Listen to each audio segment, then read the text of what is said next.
我早上来了，在车上在看说，哇，我在跟我的幕僚讲说，那个蔡壁如转一封那个烂的那个在烂里面转一封消息就可以上《自由时报》的头条。我说如果用同样的标准嘛，我现在大概所有媒体的头条都是我，意思就是说，你看。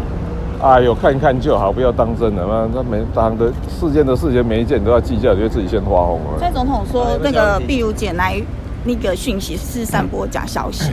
你还没问我就先把你回答了。对，所以你要不要？可是蔡总统说他是散布假消息。我跟你讲，是这样。如果是这样的，如果蔡壁如在烂里面转一封讯息，就要上那个《自由时报》头条。如果用同样的标准，你知道？我看今天台湾所有媒体头条都是柯文哲，这个逛坏的。看一看笑一笑就好了。并且这个消息传出去，因为毕竟大家都认为身边很重要了，会不会跟白绿之间又有一些？我跟你讲，人就是这样子的，有时候就是小题大做。所以我后来你知道，我后来连那个email我都没有在用，就是这样。所以现在这个不是就是说刻意要去散播。没有啦，我跟你讲，我刚才不是讲了吗？不然你的手机拿出来看，你们蛋里面有几条那个消息传来传去。没有。不是就是不要很多事情笑一笑神经线放大条一点，这样就好了。最后一题韩国瑜要在10月中旬的时候就请假，全心全力去选总统。那这样子的话，可能就是有一些，比如说高雄的市政总咨询的话，他就没有办法去出席。你觉得他这是在规避高雄的市政还有议员对他监督吗？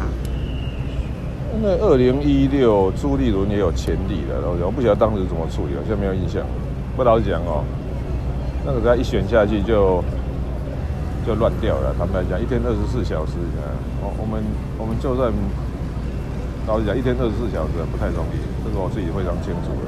所以你现在你觉得他这样子请假3个月去拼，你觉得是合理？我跟你讲这第一步走错，后来怎么弄都很难。这样讲一下，就是昨天郭台铭他说，他觉得黄健庭很适合2020之后你交接给他。没有，就是这样的这个还是说哇，就这么吵，把它访问。可以，你说没关系。好了，这是这样的这个黄健庭是如果郭董要选总统的话，他的副总统人选嘛。事实上，郭董在私下聊天有跟我讲过，说他是一个优秀的行政人才。我跟他讲说，我查过记录，他以前在当台中县长表现不错。故事就是这样 ，OK。那我跟郭董讲，如果有机会，我再跟他去聊聊天，认识这个人。所以你有意愿延揽他？不是，我跟你讲这个故事就只有这样而已。后面那个一大堆那个就哇，那个就什么就延伸太多了。其实事实的真相就只有这样。我就跟郭董讲说，我有机会去拜访他，跟他聊聊，就这样。所以他现在是认为说他之后可以来选台北市长，这等于就是他可能2020会跟黄珊珊来竞争。2020离现在还有3年了嘛？大概在想所以2022了，2022。黄健庭到底够不够格来当台北市长？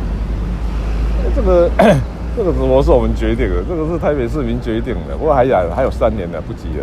这个。好，谢谢。还有3年了，不急了。我刚才世间的很多事情我都想，我们这个国家台湾你知道，就是这样搞砸的，你知道。